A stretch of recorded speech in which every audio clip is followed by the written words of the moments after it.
ಒಂದು ಕುರಿತದವರಿಗೆ ಬರೆದ ಪುಸ್ತಕ 3ನೇ ಅಧ್ಯಾಯ 16ನೇ ವಚನ.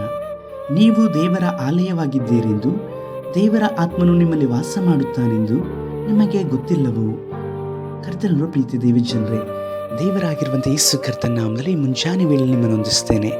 ಮತ್ತೊಂದು ದಿನದಲ್ಲಿ ನಾವು ಕರ್ತನ ಸಮ್ಮುಖದಲ್ಲಿ ಜೀವಿಸುವ ಹಾಗೆ ಅವರ ಅನುಗ್ರಹಿಸಿಕೊಟ್ಟಂಥ ಕೃಪೆಗಾಗಿ ನಾವು ದೇವರನ್ನು ಕೊಂಡಾಡುವಂಥದ್ದು ಅದು ಉತ್ತಮೋತ್ತಮವಾಗಿದೆ. ಈ ದಿವಸದಲ್ಲಿ ಕರ್ತನು ನಿಮ್ಮನ್ನೇ ಕುರಿತಾಗಿ ಮಾತನಾಡುತ್ತಾ ಇದ್ದಾರೆ. ನಿಮ್ಮ ಒಳಗಡೆ ದೇವರಾಗಿರುವಂಥ ಯೇಸು ಕರ್ತನು ವಾಸ ಮಾಡಲು ಬಯಸುತ್ತಾನೆ. ಹೌದು, ಪವಿತ್ರಾತ್ಮನ ಮುಖಾಂತರವಾಗಿ ಯೇಸು ಕರ್ತನು ನಿಮ್ಮಲ್ಲಿ ಯಾವಾಗಲೂ ಸಹ ಜೀವಿಸಲಿಕ್ಕಾಗಿ ಬಯಸ್ತಾರೆ. ಪವಿತ್ರಾತ್ಮನು ನಿಮಗೆ ವಿಶೇಷವಾದಂಥ ಆಲೋಚನೆಕರ್ತನಾಗಿದ್ದಾನೆ.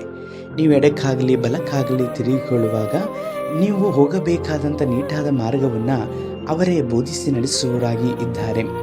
ಆದುದರಿಂದ ನಿಮ್ಮ ಆತ್ಮ ಪ್ರಾಣ ಶರೀರಗಳನ್ನು ನೀವು ದೋಷವು ಹತ್ತಿಕೊಳ್ಳದ ಹಾಗೆ ಕಾಪಾಡಿಕೊಳ್ಳುವಂಥದ್ದು ಉತ್ತಮವಾದದ್ದು. ನಿಮ್ಮೊಳಗಡೆ ಅಂದರೆ ನಿಮ್ಮ ದೇಹದೊಳಗಡೆ ಯೇಸು ಕರ್ತನು ವಾಸ ಮಾಡಲಿಕ್ಕಾಗಿ ಬಯಸ್ತಾರೆ. ಈಗ ಯೇಸುವಿಗೆ ನೀವು ಬೇಕು.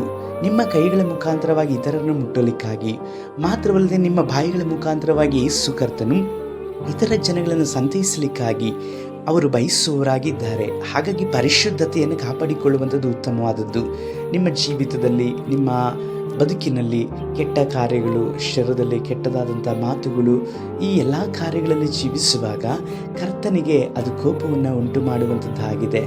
ನಮ್ಮೊಳಗಡೆ ದೇವರಾಗಿರುವಂಥ ಕರ್ತನು ವಾಸ ಮಾಡಲಿಕ್ಕೆ ಬಯಸುವಾಗ ಆತನು ಪರಿಶುದ್ಧನಾದಂತಹ ದೇವರಾಗಿರುವುದರಿಂದ ನಾವು ಸಹ ಪರಿಶುದ್ಧವಾಗಿ ಇರಬೇಕೆಂಬುದಾಗಿ ಬಯಸ್ತಾರೆ. ನಿಮ್ಮನ್ನು ಸಹ ದೇವರಾಗಿರುವಂಥ ಕರ್ತನು ಉಪಯೋಗಿಸಲಿಕ್ಕೆ ಶಕ್ತನು. ಆದರೆ ಆತನ ರಕ್ತದಲ್ಲಿ ತೊಳೆಯಲ್ಪಟ್ಟಂಥ ನೀವು ಪರಿಶುದ್ಧವಾಗಿ ಜೀವಿಸುವಂಥದ್ದನ್ನು ಅಭ್ಯಾಸ ಮಾಡಿಕೊಳ್ಳಬೇಕು. ಅದಕ್ಕೆ ಪವಿತ್ರಾತ್ಮ ನಿಮಗೆ ಸಹಾಯಕವಾಗಿದ್ದಾನೆ. ಪವಿತ್ರಾತ್ಮನಿಗೆ ನಿಮ್ಮ ಶರೀರದಲ್ಲಿ ಅವಕಾಶವನ್ನು ಕೊಡುವುದಾದರೆ, ನಿಮ್ಮ ಜೀವಿತದಲ್ಲಿ ಪವಿತ್ರಾತ್ಮನು ತನ್ನ ಇಷ್ಟಾನುಸಾರವಾಗಿ ನಡೆಸಲಿಕ್ಕಾಗಿ ಒಪ್ಪಿಸಿಕೊಡುವುದಾದರೆ, ನಿಶ್ಚಯವಾಗಿ ಕರ್ತನು ನಿಮ್ಮೊಳಗಡೆ ವಾಸ ಮಾಡುತ್ತಾ ನಿಮ್ಮ ಮುಖಾಂತರವಾಗಿ ಆತನ ನಾಮವನ್ನು ಮಹಿಮೆ ಪಡಿಸ್ತಾರೆ. ನಿಮಗೂ ಸಹ ಮಹಿಮೆ ಆಗಲ್ಪಡುತ್ತದೆ. ಪ್ರಾರ್ಥಿಸೋಣ. ಸರ್ವಶಕ್ತನಾದ ದೇವರೇ, ಈ ಸಹೋದರ ಸಹೋದರನ್ನು ಮುಟ್ರಿಯಪ್ಪ. ಇವರ ಜೀವಿತದಲ್ಲಿರುವಂಥ ಎಲ್ಲ ಒಲೆಯಾದವುಗಳನ್ನು ತೆಗೆದು ಹಾಕಿರಿಯಪ್ಪ. ಇವರೊಳಗಡೆ ನೀವು ವಾಸ ಮಾಡಿ ನಿಮ್ಮನ್ನೇ ಮಹಿಮೆ ಪಡಿಸುವ ಹಾಗೆ ಇವರ ಒಬ್ಬೊಬ್ಬರನ್ನು ಉಪಯೋಗಿಸಿ ನಡೆಸಿರಿ. ಸ್ತೋತ್ರ. ನಮ್ಮ ರಕ್ಷಕನಾದ ಯೇಸು ಕರ್ತನ ನಾಮದಲ್ಲಿ ತಂದೆಯೇ, ಆಮೇನ್.